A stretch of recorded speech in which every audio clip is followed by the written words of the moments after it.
विद्यार्थी मित्रांनो, या नव्या तासिकेत तुमचं हार्दिक स्वागत. मागील काही तासिकांमध्ये आपण साहित्य विचार या अभ्यास पत्रिकेचे स्वरूप उलगडून दाखवण्याचा प्रयत्न केला.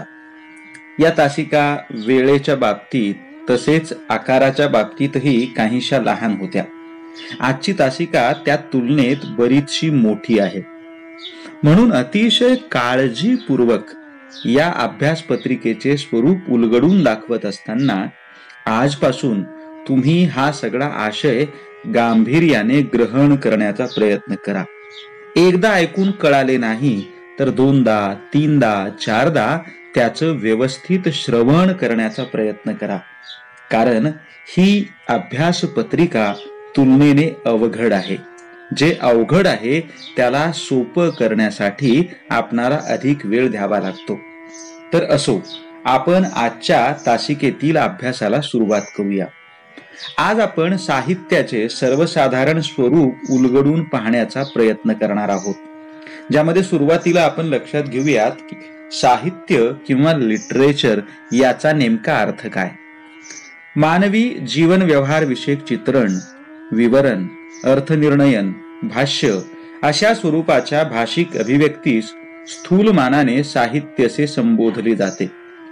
जीवन व्यवहाराचे भावनिक, आध्यात्मिक, बौद्धिक अशा विविध अंगांनी घडविलेले सर्जनशील, वैचारिक, कल्पनात्मक, वास्तव अशा भिन्न भिन्न स्तरांवरचे सर्वांगीण सम्यक दर्शन ज्यातून वाचकाला प्रतीत होते त्याला साहित्य असे म्हटले जाते.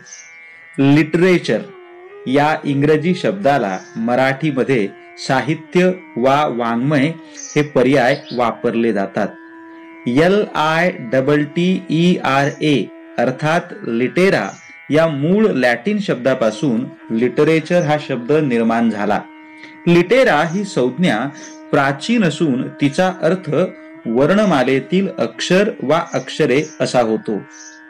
लिटरेचर या संज्ञेला काळाच्या ओघात अनेक लेखक, समीक्षक, वाङ्मयाचे इतिहासकार आदींनी साहित्याचा सर्वसमावेशक वा विवक्षित मर्यादित अर्थ विचारात घेऊन नानाविध अर्थ व अर्थछटा यांची परिमाणे बहाल केली. त्यातून या संज्ञेचा अर्थविस्तार होऊन ती बहुआयामी व व्यापक विस्तृत बनली. जे जे लिहिले जाते ते म्हणजे सर्व लिखित मजकूर म्हणजे साहित्य ही एक टोकाची व्याख्या काही तज्ञांनी केली. अर्थातच ही भूमिका क्वचितच व अपवादाने घेतली गेल्याचे दिसते. या उलट दुसरी टोकाची भूमिका म्हणजे इलियड, ओडिसी, हॅमलेट, महाभारत, रामायण अशा केवळ अभिजात विश्व साहित्याचाच निर्देश साहित्य या संज्ञेने केला जावा ही भूमिका ही फारशी स्वीकारली गेली नाही. या दोन टोकांच्या मध्ये अनेक परस्पर भिन्न विविधांगी भूमिका व दृष्टिकोन घेतले गेल्याचेही दिसून येते. जसे की लिटरेचर ही संज्ञा सैलसर व व्यापक अर्थाने अनेक संदर्भात वापरली गेली आहे. आपण आता साहित्य व वाङ्मय याचा नेमका अर्थ समजून घेण्याचा प्रयत्न करू. मराठीतील साहित्य वा वाङ्मय या संज्ञांबाबतही हेच म्हणता येईल. उदाहरणादाखल एखाद्या विशिष्ट भाषेत निर्माण झालेले विशिष्ट देशाचे साहित्य, जसे की अमेरिकन साहित्य, फ्रेंच साहित्य इत्यादी. विशिष्ट कालखंडात निर्माण झालेले साहित्य, जसे की 19व्या शतकातील वाङ्मय. विशिष्ट जमातीने, लोकसमूहाने निर्माण केलेले वा विशिष्ट प्रदेशातील साहित्य, जसे की अमेरिकन, इंडियन साहित्य, निग्रो साहित्य, दलित साहित्य, प्रादेशिक वाङ्मय इत्यादी. विशिष्ट विषयाला वाहिलेले साहित्य, जसे की क्रीडा, बागकाम आदी विषयांवरील लिखाण इत्यादी. साहित्य व वाङ्मय ह्या संज्ञा सामान्यतः जरी समानार्थी वापरल्या जात असल्या तरी त्यांच्या अर्थात व उपयोजनात भेद करावा असे काही समीक्षकांनी सुचविलेले आहे. वाङ्मय हा शब्द अधिक व्यापक अर्थाने वापरावा असे मराठीतील अतिशय महत्वाचे समीक्षक रा. श्री. जोग यांनी सुचविले आहे. तर डॉक्टर अशोक केळकर यांच्या मते ललित वाङ्मयालाच साहित्य म्हणावे. साहित्य ही संज्ञा अर्थदृष्ट्या सारस्वत किंवा विदग्ध वाङ्मय या संज्ञांच्या जवळ जाणारी आहे. वाणीने जे युक्त ते सर्व काही वाङ्मयच होय. वाङ्मयामध्ये बोलल्या गेलेल्या व लिहिल्या गेलेल्या सर्व अक्षर रचनांचा समावेश होतो. जे जे उच्चारले जाते ते सर्व वाङ्मय म्हणून गणले जात असल्याने कलात्मक वाङ्मयाचा वेगळा निर्देश करण्यासाठी त्याला काही अनवर्थक विशेषणे जोडली जातात. उदाहरण, ललित वाङ्मय. ललित म्हणजे फाईन, म्हणजे सुंदर.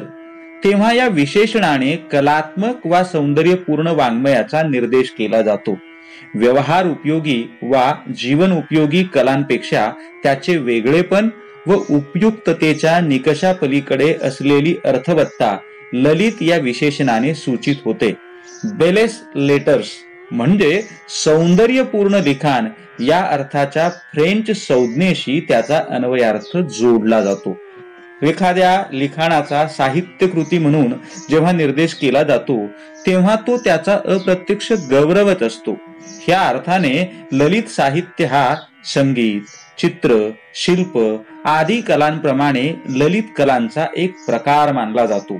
काव्य, कथा, कादंबरी, नाटक इत्यादी प्रतिभा निर्मित वाङ्मय हे व्यावहारिक उपयोगितेच्या पलीकडचे असल्याने त्याची गणना ललित वाङ्मय ह्या सदराखाली केली जाते. ललित प्रमाणेच विदग्ध हे विशेषणही कित्येकदा वाङ्मयाला लावले जाते. विदग्ध वाङ्मय म्हणजे अभिजात वाङ्मय. चतुर, कलापूर्ण, नागर, सुसंस्कृत असे विविध अर्थ विदग्ध या संज्ञेने सुचविले जातात.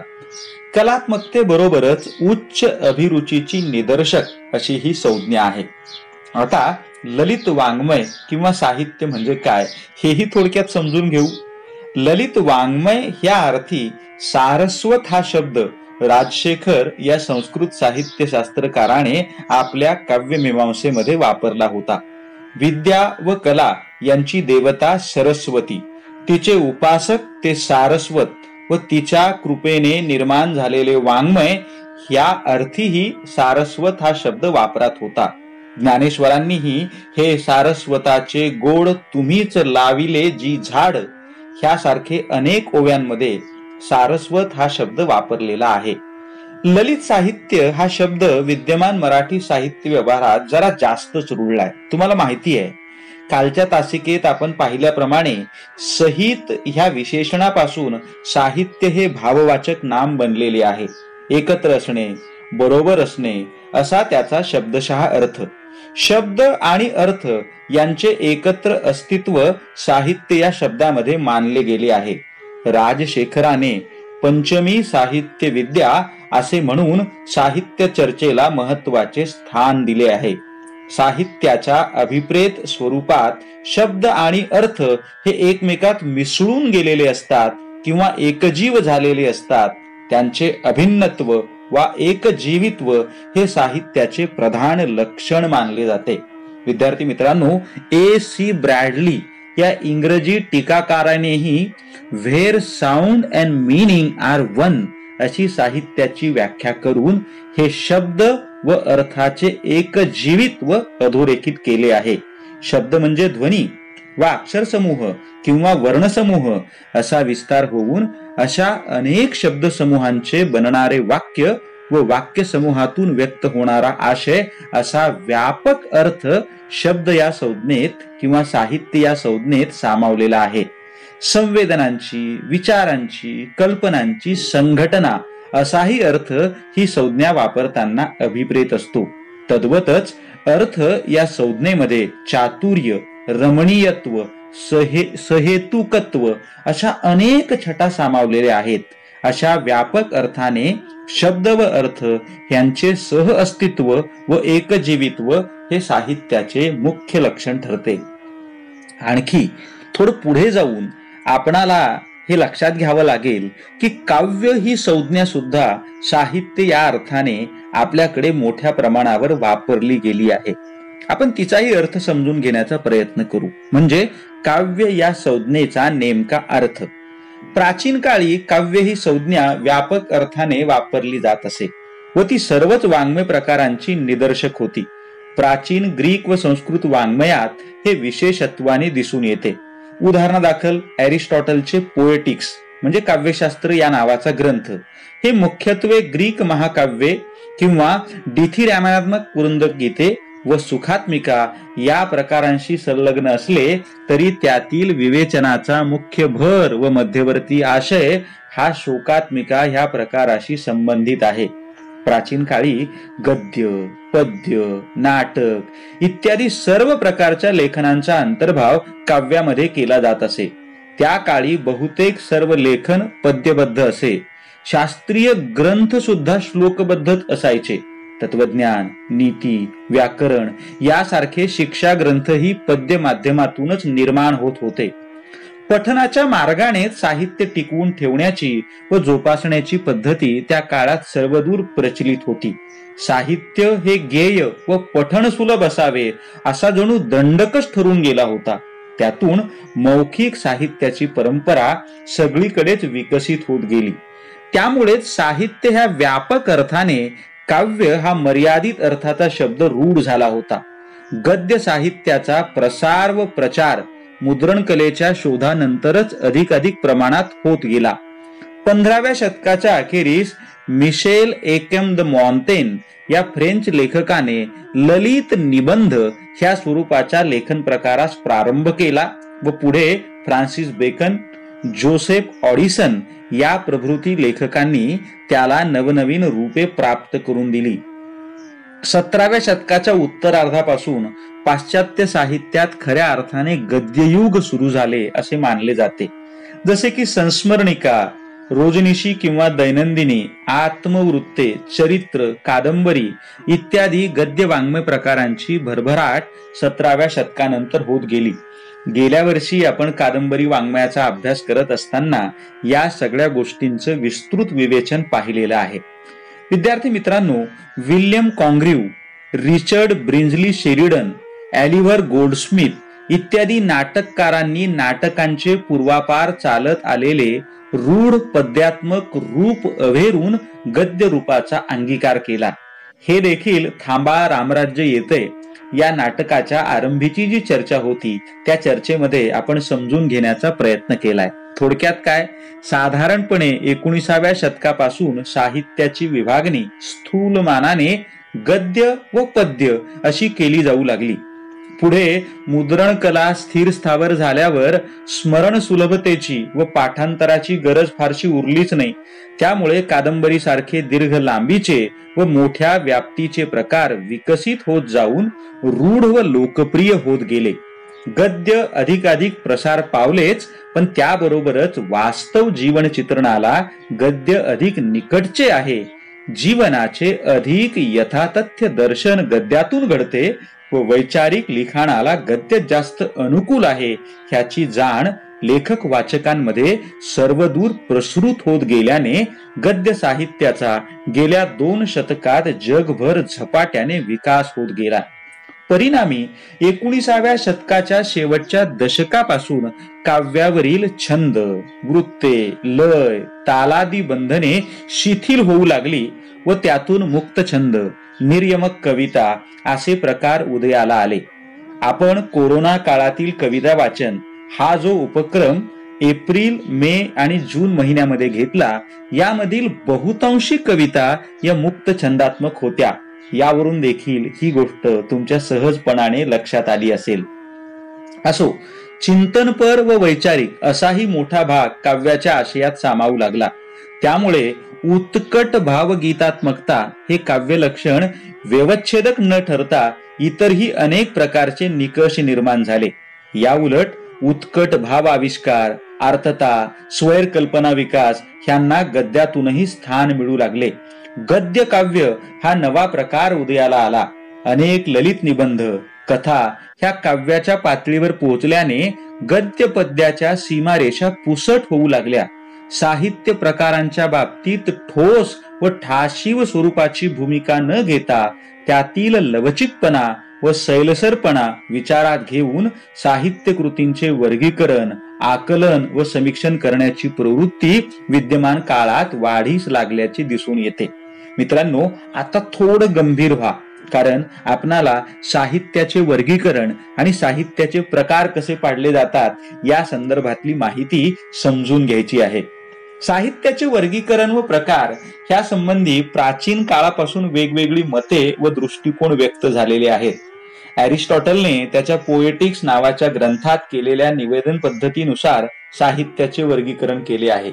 जसे की दृश्य काव्य, ज्यामध्ये रिप्रेझेंटेशन महत्वाचे आहे, श्राव्य काव्य, ज्यामध्ये नॅरेशन हे महत्वाचे आहे. हे दोन मुख्य भेद त्याने केले. ह्याशिवाय त्याने विषयांनुसार अनेक उपप्रकारही मानले. त्याच्या वर्गीकरणानुसार दृश्य काव्यात शोकनाट्याचा व सुखांतिकांचा समावेश होतो, तर श्राव्य काव्यात महाकाव्ये व उपहासिका यांचा अंतर्भाव त्याने केला. अरिस्टॉटल नंतरच्या काळात वेगवेगळ्या काव्य प्रकारांची भर साहित्यामध्ये पडत गेली. उदाहरणादाखल विलापिका, ज्याला इंग्रजीमध्ये एलेजी असं म्हटलं जातं, जानपद विलापिका, ज्याला पॉस्टोरल एलेजी म्हणतात, गीती काव्य, भावगीत, उद्देशिका, नीती काव्य इत्यादी. मध्ययुगात रोमांस म्हणजे स्वच्छंदतावादी साहित्य प्रकार व बॅलड, ज्याला आपण पोवाडा असं म्हणूयात, या साहित्य प्रकारांची भर पडली. अर्वाचीन काळात मराठीमध्ये वि. का. राजवाडे यांनी वाङ्मयाचे तोंडी व लेखी, ऐहिक आणि पारमार्थिक किंवा पारलौकिक असे दोन प्रमुख भाग मानले. ऐहिक वाङ्मयाचे ज्ञान उत्पादक म्हणजे शास्त्र व व्यवहार उपकारक म्हणजे कला आणि शास्त्रकला व ज्ञान प्रसारक असे तीन भाग केले. तसेच शास्त्रकला ज्ञान प्रसारक वाङ्मयाचे बाल उपयोगी आणि बालकांशिवाय इतरांना उपयोगी ठरणारे असे विदग्ध वाङ्मय असे आणखी दोन भाग केले. थोडक्यात काय, विदग्ध वाङ्मय ध्वनी, व्यंजना, लक्षणा, अर्थालंकार, रीती या गुणांनी युक्त असते. विदग्ध वाङ्मय म्हणजेच ललित वा कलात्मक वाङ्मय होय. आता इतक्या वेळानंतर आपण एका महत्वाच्या गोष्टीपर्यंत येऊन पोचलोय, ते म्हणजे साहित्याचं किंवा वाङ्मयाचं सर्वसाधारण वर्गीकरण खालील प्रमाणे करता येईल. वाङ्मयाचे सर्वसाधारण किंवा स्थूल मानाने केले जाणारे वर्गीकरण खालील प्रमाणे. एक ललित, ज्याला फिक्शन म्हटलं जातं, आणि ललितेतर म्हणजे नॉन फिक्शन अशा प्रकारानं केलेलं विभाजन किंवा वर्गीकरण हे सर्वाधिक पॉप्युलर आहे. सर्वप्रथम ललित साहित्य. ललित साहित्य हे लेखकाच्या प्रतिभेतून, कल्पनाशक्तीतून निर्माण होते. त्याला वास्तवातील व्यक्ती, घटना, प्रसंग, तपशील ह्यांचा पायाभूत आधार असला तरी त्यातून साकारणारे अनुभव विश्व ही लेखकाची कल्पक निर्मिती असते. ललित साहित्याचे लेखन हे मुख्यतः व मूलतः व्यक्तिनिष्ठ, भावप्रेरित, कल्पना निर्मित म्हणजेच प्रतिभा निर्मित असते. सौंदर्य सिद्धीच्या तत्वानुसार ते अवतरलेले असते. त्यामधील अंतर्गत सुसंघटना ही प्रत्येक ललित साहित्य कृतीप्रमाणे एक वेगळी व वैशिष्ट्यपूर्ण सुसंघटना असते. काव्य, कथा, कादंबरी, नाटक हे ललित साहित्याचे प्रमुख प्रकार पडतात. ललित वा लघुनिबंध, नाट्यछटा इत्यादी प्रकारांचाही यामध्ये उल्लेख करता येईल. दुसरा प्रकार ललितेतर साहित्य. ललितेतर वाङ्मयाचे मुख्य उद्दिष्ट वाचकाला माहिती व ज्ञान देणे अशा स्वरूपाचे असते. त्यात प्रत्यक्ष वास्तवाला, त्यातील तथ्यालाच केवळ प्राधान्य असते. लेखकाच्या कल्पना विलासाला त्यात अजिबात वाव नसतो. शब्द हेच माध्यम स्वीकारून विविध ज्ञान शाखातील ललितेतर वाङ्मय निर्माण होत असते. वैचारिक, शास्त्रीय, संशोधनपर, चर्चा, चिकित्सात्मक, तत्वमीमांसक अशा विविध प्रकारच्या वाङ्मयाचा समावेश त्यामध्ये होतो. अर्थशास्त्र, मानवशास्त्र, समाजशास्त्र, मानसशास्त्र अशा विविध सामाजिक शास्त्रांवरील तसेच मानव्य विद्याविषयक ग्रंथ, भौतिकी, रसायनशास्त्र, प्राणी विज्ञान, वनस्पती विज्ञान इत्यादी शास्त्रीय माहिती देणारे व तत्संबंधी चर्चा करणारे ग्रंथ, संशोधनपर, वैचारिक लिखाण आदींचा देखील अंतर्भाव ललितेतर वाङ्मयात केला जातो. हे वाङ्मय वस्तुनिष्ठ, बुद्धिप्रेरित, तर्क, अनुमान यावर आधारित असल्याने त्याची सुसंघटना तर्काधिष्ठित व ठरीव ठशाची असते. ललित व ललितेतर यांच्या सीमारेषेवर मोडणारं पण काही महत्वाचं लेखन असतं, ज्यामध्ये चरित्र, आत्मचरित्र, इतिहास, चर्चात्मक गद्य, निबंध इत्यादी प्रकारांचा समावेश यामध्ये करता येईल. दोन्ही प्रकारच्या लेखनाची काही वैशिष्ट्ये अशा लिखाणात एकवटलेली दिसतात. लेखकाच्या विशिष्ट व्यक्तिमत्वाचा ठसा, मांडणी कौशल्य, शैली वैशिष्ट्ये इत्यादी ललित स्वरूपाची, तर त्याच्या आशयातून प्रकटणारे विचार, माहितीपूर्णता, ज्ञानात्मकता इत्यादी ललितेतर वैशिष्ट्ये निबंध, चरित्र आदी वाङ्मय प्रकारातून आढळतात. त्यामुळे त्यांचा समावेश ललित व ललितेतर यांच्या सीमारेषेवरील लेखन म्हणून करता येईल. जॉन रस्किन या इंग्रजी समीक्षकाने साहित्याचे वर्गीकरण फार मजेशीर केलेले आहे. क्षणजीवी साहित्य म्हणजे बुक्स ऑफ द अवर व शाश्वत साहित्य बुक्स ऑफ ऑल टाइम्स अशा दोन वर्गात त्याचं हे वर्गीकरण आहे.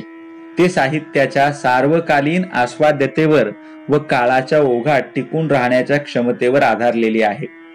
शास्त्रीय व वैचारिक स्वरूपाच्या लेखनाहून ललित साहित्याचे प्रयोजन व प्रकृती सर्वस्वी भिन्न असते. जे लीलेतून म्हणजे स्वानंदासाठी केलेल्या मुक्त क्रीडेतून निर्माण होते ना, ते ललित. त्यामुळे जी निर्मिती आपल्या स्वयंपूर्ण अस्तित्वाने व्यक्तीला लौकिक आशा आकांक्षांपासून मुक्त, विशुद्ध व व्यवहार निरपेक्ष आनंद देते, तिची जगाविषयीची आणि स्वतःविषयीची समज विशाल, व्यापक व उन्नत करते आणि आपल्या सुभगतेने तिला सौंदर्याचा साक्षात्कार घडवते, त्या कलाकृतीस ललित म्हणता येईल. अशा प्रकारच्या कलाकृतीपासून रसिकास होणाऱ्या अलौकिक आनंदाला संस्कृत साहित्यशास्त्रात ब्रह्मास्वाद सहोदर असं म्हटलेलं आहे. अरिस्टॉटलने पोएटिक्स या आपल्या ग्रंथात म्हटले आहे की काव्य हे इतिहासापेक्षा अधिक तत्वज्ञानात्मक व अधिक उच्च आहे. काव्याची प्रवृत्ती विश्वात्मकतेचा आविष्कार करण्याकडे, तर इतिहासाची प्रवृत्ती विवक्षिताचा आविष्कार करण्याकडे असते. कलावंताच्या ठायी वसत असलेल्या ज्या शक्तीने किंवा क्षमतेने त्याच्या व्यक्तिगत अनुभवाला विश्वात्मकता लाभते, तिला अरिस्टॉटल सर्जक अनुकृतीशीलता असे संबोधतो आणि सर्व ललित कलांचे ते व्यवच्छेदक लक्षण मानतो. वास्तवाची ही अनुकृती म्हणजे सर्जनशील निर्मिती होय. संस्कृत साहित्य मीमांसकांनी काव्य निर्मिती मागील जनक कारणांचा उहापोह करताना अपूर्व वस्तू निर्माण प्रज्ञा प्रतिभेचा निर्देश केलेला आहे. व्यक्तीच्या ठायी प्रतिभा असेल तर ती नियतीकृत नियमरहिता आल्हादमयी अशी स्वतंत्र सृष्टी निर्माण करू शकते. नव नव उन्मेषशालिनी प्रज्ञा प्रतिभा अशी ही तिची व्याख्या हेमचंद्र व भट्टतौत यांनी केली आहे. कलावंतांच्या प्रतिभेचा प्रत्यय देणारी साहित्यकृती सौंदर्यपूर्ण, चैतन्ययुक्त व नित्य नूतन भासते. या सौंदर्याचा किंवा साहित्यास लालित्यपूर्णता प्राप्त करून देणाऱ्या लक्षणांचा सखोल व सूक्ष्म विचार भारतीय साहित्य मीमांसेत आढळतो. संस्कृत साहित्य शास्त्रज्ञांनीही सौंदर्य हे ललित साहित्याचे प्राणभूत तत्व मानले आहे. आपण या सत्रामध्ये या अभ्यासपत्रिकेचा विचार करत असताना या सगळ्या गोष्टींना स्पर्श करण्याचा प्रयत्न करणार आहोत. विद्यार्थी मित्रांनो, बहुधा हे तुमच्या लक्षात आलं नसेल की शास्त्रज्ञ हा कलावंताप्रमाणे जीवनातील सत्याचा शोध घेत असतो. त्यासाठी त्याला अनेक साधने व उपकरणे उपलब्ध असतात. निश्चित तत्वाच्या प्रमेयाच्या आधारे त्याचे शोधकार्य चालते. हा शोध सर्वस्वी वस्तुनिष्ठ स्वरूपाचा असतो. तेथे व्यक्तिगत भावभावनांना स्थान असत नाही. पण साहित्यिक मात्र जीवनातील सत्याचा शोध आपल्या प्रतिभेच्या बळावर व अंतप्रेरणेच्या सामर्थ्यावर घेत असतो. सौंदर्यदृष्टी, कल्पनाशक्ती, अंतःप्रज्ञा यांच्या योगे जीवनातील अनेकविध घटना प्रसंगांच्या, व्यक्तींच्या संदर्भात आपल्या जाणीवा तो व्यक्त करत असतो.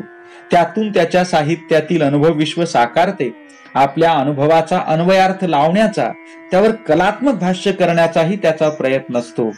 त्याचा हा सर्व निर्मिती व्यवहार व्यक्तिनिष्ठ, अनुभवनिष्ठ असतो व तो साहित्यातून व्यक्त करतो ती मूलतः भाव सत्य असतात. वैज्ञानिक सत्यांपेक्षा त्यांचे स्वरूप, प्रकृती ही स्वभावतः भिन्न व सर्वस्वी आगळी वेगळी असते. शास्त्रीय व वैचारिक वाङ्मयापेक्षा ललित साहित्याचे वेगळेपण हे सौंदर्यात्मक निकषांच्या पार्श्वभूमीवर जास्त स्पष्ट करता येते.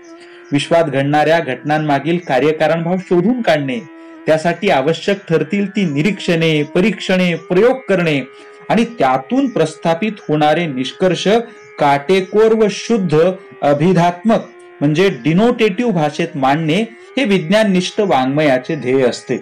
जर विज्ञान शाखेचे विद्यार्थी तुमचे मित्र किंवा मैत्रिणी असतील तर त्यांना विचारून घ्या, ते हे नीटपणे समजावून सांगतील तुम्हाला.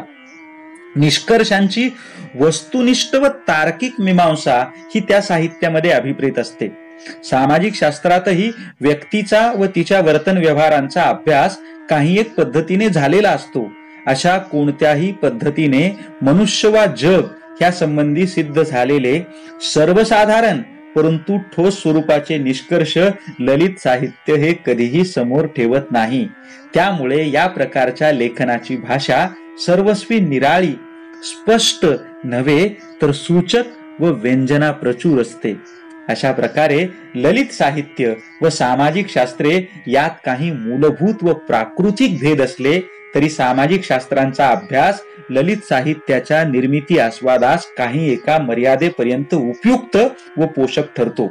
म्हणून तुम्ही आता मराठी साहित्याचा आणि साहित्यशास्त्राचा अभ्यास करताना सोबत जे विषय तुम्ही सामाजिक शास्त्रासाठी निवडलेले आहेत, ज्यामध्ये समाजशास्त्र असेल वा इतिहास वा अर्थशास्त्र असेल, हे सगळे तुम्हाला साहित्य समजून घेण्यासाठी पूरक ठरणारे विषय आहेत.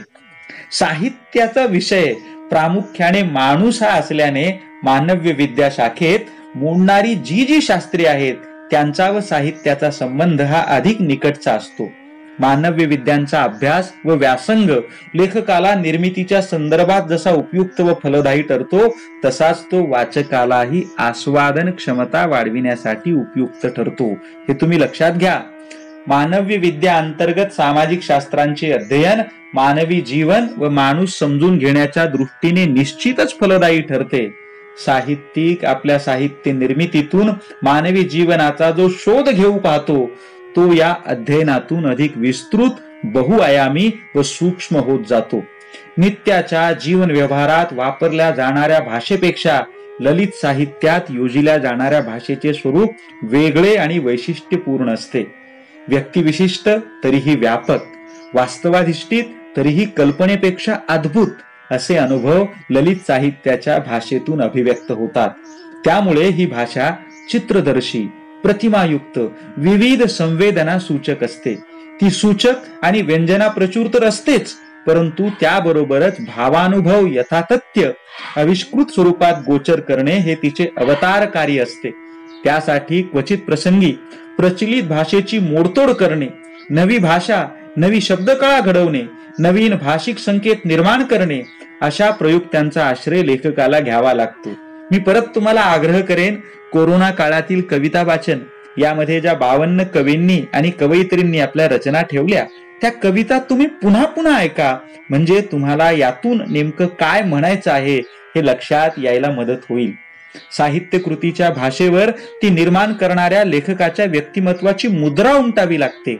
व्यक्ती, वस्तू, घटना यांचे हुबेहूब वर्णन, स्पष्टीकरण, निवेदन करणे एवढेच ललित साहित्य कृतीचे इप्सित नसते, तर वेचक व अर्थपूर्ण अनुभवांच्या निवडीतून व त्यांच्या कौशल्यपूर्ण रचनेतून वाचकाच्या जाणीवा समृद्ध संपन्न करणे, त्याला सुजाण, सजग करणे हे ललित साहित्याची निर्मिती करणाऱ्या लेखकाला साधावे लागते. थोडक्यात ललित साहित्य कृतीमध्ये लेखकाने स्वतःच्या प्रतिभेने, कल्पनाशक्तीने एक स्वतंत्र, स्वायत्त व अंतर्बाह्य सुसंगत असे अनुभव विश्व साकारलेले असते. ते स्वयंपूर्ण व अनन्यसाधारण असते. त्यात लेखकाचे व्यक्तिमत्व प्रतिबिंबित झालेले असते. ह्या अनुभव सृष्टीचा प्रत्यक्ष व वास्तव जीवनाशी घनिष्ठ संबंध असला तरी ते वास्तवाचे निव्वळ प्रतिबिंब नसते. हे वास्तव हा त्या कल्पना सृष्टीचा मूलाधार असतो. ह्या वास्तवातून त्याला लेखनाची कच्ची सामग्री मिळते व त्यावर आपल्या प्रतिभेचे, कल्पनाशक्तीचे संस्कार करून तो साहित्य कृतीचे स्वतंत्र भावविश्व उभे करतो. साहित्य कृतीतून अनेक पदरी, बहुआयामी, व्यामिश्र, तरल, सूक्ष्म असे